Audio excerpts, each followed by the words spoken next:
ओम नमः सिद्धेभ्यः। सम्यक चारित्र विषय को लेकर आयोजित इस गोष्ठी के आदरणीय अध्यक्ष महोदय, विशिष्ट अतिथि महोदय एवं मुझे सुन रहे समस्त श्रोतागणों को मेरा सादर जय जिनेन्द्र।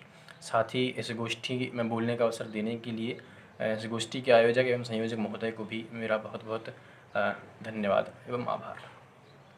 इस गोष्ठी के अंतर्गत मेरा विषय है सम्यक चारित्र का स्वरूप। तो एक सम्यक चारित्र, इसके शब्द स्वरूप और अर्थ स्वरूप, शब्द से लेकर अर्थ तक का जो भी स्वरूप है उसके विषय में हम चर्चा करेंगे। सबसे पहले शब्द से चर्चा प्रारंभ करें तो सम्यक चारित्र में सम्यक जो शब्द है ये अज्ञान पूर्वक आचरण जो होता है, बाल तप बाल व्रत जो होते हैं, इनके निराकरण के लिए दिया गया है। मतलब इनको कोई सम्यक चारित्र ना समझ ले, इसके लिए सम्यक शब्द यहाँ पे दिया गया है। इसकी विशेष चर्चा हम अभी आगे करेंगे। दूसरा शब्द है चारित्र।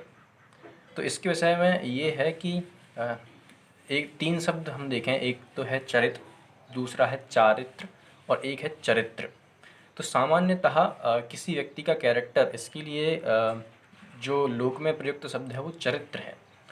और यहाँ पे जो हम प्रयुक्त करते हैं सम्यक के साथ सम्यक दर्शन ज्ञान, फिर सम्यक चारित्र। तो क्या सम्यक चारित्र, सम्यक चरित्र या सम्यक चरित्र ऐसे परस्पर में प्रयोग कर सकते हैं क्या? इस संदर्भ में काफ़ी ग्रंथों को देखने का प्रयास किया और पूछा भी कि विद्वानों से। इसमें यह है कि चरित्र शब्द जो है वो तो किसी व्यक्ति के जीवन व्रत जो होता है उसके लिए चरित्र शब्द का प्रयोग किया जाता है। जैसे आपने ग्रंथ का नाम सुना होगा रामचरितमानस, तो वहाँ रामचरित, ये चरित्र शब्द जो है वो राम के पूरे जीवन व्रत को बताता है, इसलिए वहाँ पे चरित्र शब्द का प्रयोग किया। अब 2 शब्द बचते हैं, चरित्र और चारित्र। इन दोनों में अर्थगत कोई विशेष भेद नहीं है। चरित्र शब्द से ही चारित्र शब्द बना है, लेकिन फिर भी अंतिम रूप से हम यही कह सकते हैं कि रूढ़िवशात जो है चारित्र शब्द का प्रयोग बहुलता से दिखता है और चरित्र शब्द का नहीं दिखता। दूसरा ये भी है कि चरित्र का जो भाव है उसे चारित्र कहते हैं। इस दृष्टि से भी हो सकता है सम्यक चारित्र शब्द का ही प्रयोग बहुलता से किया जाता है। स्वरूप के संदर्भ में हम परिभाषा के आधार से विचार करें तो जनागम में बहुत सारी परिभाषाएं सम्यक चारित्र की प्राप्त होती हैं। इस गोष्ठी में हमें सम्यक चारित्र का जो स्वरूप है वो रत्नगण श्रावकाचार्य के आधार से देखना है। रत्नगण श्रावकाचार्य के आलोक में देखना है। इसका मतलब ये नहीं है कि अन्य ग्रंथों में कोई अलग परिभाषाएं दी हुई हों। सभी ग्रंथों की जो परिभाषाएं हैं उनमें शब्द भेद भले ही हो, लेकिन अर्थ भेद किन्हीं में भी नहीं है। तो अन्य सभी ग्रंथों में जो मार्मिक जो व्याख्यान है सम्यक चारित्र को लेकर, उस भाव को ही लेकर यहाँ भी रत्नगण श्रावकाचार्य में आचार्य ने परिभाषा प्रस्तुत करते हुए लिखा है, स्वरूप प्रस्तुत करते हुए कहते हैं कि मोह तिमिराप हरणे दर्शन लाभाद अवाप्त संज्ञान रागद्वेष निवृत्त्यै चरणम प्रतिपद्यते साधु।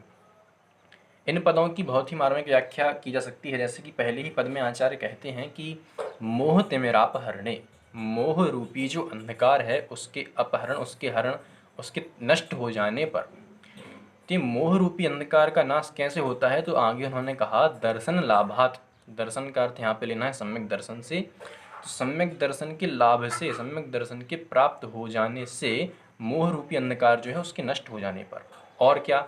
तो और उन्होंने कहा कि अवाप्त संज्ञान, अवाप्त मतलब प्राप्त और संज्ञान मतलब सम्यक ज्ञान।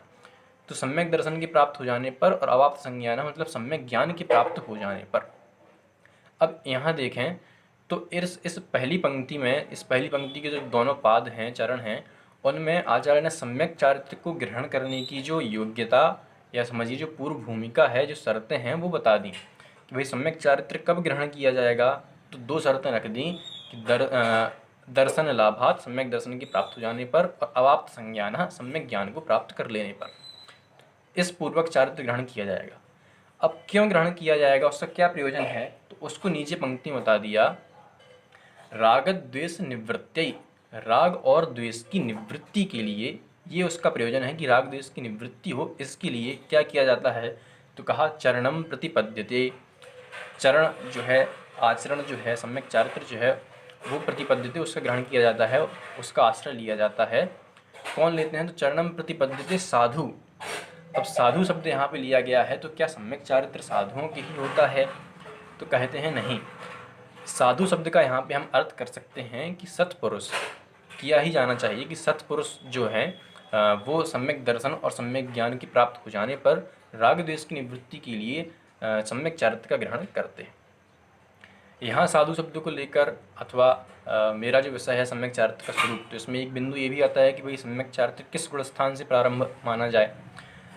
तो इस संदर्भ में मेरे ख्याल से इतना ही कह देना पर्याप्त है कि चूँकि हम ये कहते हैं कि सम्यक दर्शन और सम्यक ज्ञान के प्राप्त होने पर ही सम्यक चारित्र होता है, तो इसको हम ऐसे भी कह सकते हैं कि सम्यक दर्शन और सम्यक ज्ञान के प्राप्त होने पर चारित्र होता ही है। फिर से एक बार दोनों वाक्य बोल देता हूँ कि सम्यक दर्शन और सम्यक ज्ञान के प्राप्त होने पर सम्यक दर्शन और सम्यक ज्ञान के प्राप्त होने पर ही चारित्र होता है, और सम्यक दर्शन सम्यक ज्ञान के प्राप्त होने पर चारित्र होता ही है। इस विवक्षा से फिर जिस गुणस्थान में आप सम्यक दर्शन मानते हैं उस गुणस्थान से आप सम्यक चारित्र की भी सत्ता मान सकते हैं, उसमें कोई भी बाधा मुझे नहीं दिखाई देती। और इस प्रकार से यहाँ साधु शब्द का अर्थ हम सत्पुरुष भी कर सकते हैं। ये तो बात हुई सम्यक चारित्र के स्वरूप की, लेकिन फिर भी प्रश्न यहाँ ये बना रहता है कि जिसे मुख्यतः चारित्र समझा जाता है, जो क्रिया रूप या फिर कहें आचरण रूप पंच महाव्रत, समिति, गुप्ती, अनुव्रत, इन रूप जो चारित्र माना जाता है उसकी तो बात अभी यहाँ पे आई ही नहीं। तो उसके लिए आचार्य ने आगे इसके दूसरे छंद में लिखा है, ये तीसरे अधिकार में उन्होंने दूसरे छंद में लिखते हैं कि राग द्वेष निवृत्ते, राग और द्वेष की निवृत्ति हो जाने पर क्या होता है, तो कहा राग द्वेष निवृत्ते हिंसादि निवर्तना कृता भवति। हिंसादि की जो निवर्तना है, हिंसादि का जो त्याग है वो कृता भवति, वो स्वयं हो जाता है। यहाँ शब्दों से ही आचार्य ने बता दिया कि हिंसादि निवर्तना कृता भवति, स्वयं ही हो जाती है, उसके लिए अलग से प्रयास करने की आवश्यकता नहीं पड़ती।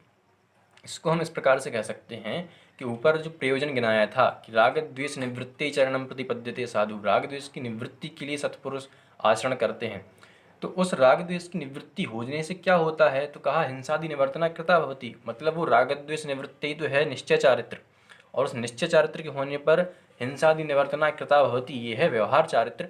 इसलिए हम कहते हैं कि निश्चय चारित्र के होने पर व्यवहार चारित्र स्वतः ही पालित हो जाता है, उसके लिए कोई विशेष प्रयत्न करने की आवश्यकता नहीं होती। तो स्वरूप यही रहा कि सम्यक दर्शन और सम्यक ज्ञान के प्राप्त होने पर जो राग द्वेष की निवृत्ति के लिए आत्म तल्लीनता होती है उसे सम्यक चारित्र कहते हैं। अब अंतिम प्रश्न इसमें यह है कि जब सम्यक दर्शन और सम्यक ज्ञान के प्राप्त होने पर ही सम्यक चारित्र होता है, उसके पहले सम्यक चारित्र नहीं होता, तो उसके पहले क्या हम व्रतादि नहीं करें? इसका उत्तर है कि व्रतादि नहीं करने का निषेध तो कहा ही नहीं गया है, भाई व्रतादि तो करने ही चाहिए। तो यहाँ ये कह रहे हैं कि उसको सम्यक चारित्र ना माना जाए, सम्यक चारित्र होने का उसका दंभ ना किया जाए, और वो तो करना ही चाहिए। सम्यक दर्शन की पूर्व भूमिका के रूप में भी सामान्य आचरण है वो भी आवश्यक है, और यदि आप उसका त्याग करेंगे, आप ये कहेंगे कि भाई सम्यक चारित्र नहीं है तो हम कैसे ही प्रवर्तन करें, तो यदि आप कैसे ही प्रवर्तन करने से आप क्या चाहते हैं कि आप हिंसादि करने लग जाएं? यदि हिंसादि करने लग जाएंगे तब तो सम्यक दर्शन की ही प्राप्ति नहीं होगी, तो इस प्रकार सम्यक चारित्र की भूमिका कभी तैयार ही नहीं होगी। तो व्रतादि के त्याग करने का निषेध यहाँ पे बिल्कुल नहीं है, उन्हें सम्यक चारित्र मानने का निषेध है, सिर्फ कोरे व्रत तप का नाम सम्यक चारित्र नहीं है, ये बात यहाँ पे मुख्यता से कही जा रही है। तो इस प्रकार से सम्यक दर्शन, सम्यक ज्ञान और सम्यक चारित्र रूप जो मोक्ष मार्ग है, हम उसके स्वरूप को समझकर उसे प्राप्त करें, इस मंगल भावना से मैं भी अपनी बात को समाप्त करता हूँ। सभी को सादर जय जिनेंद्र।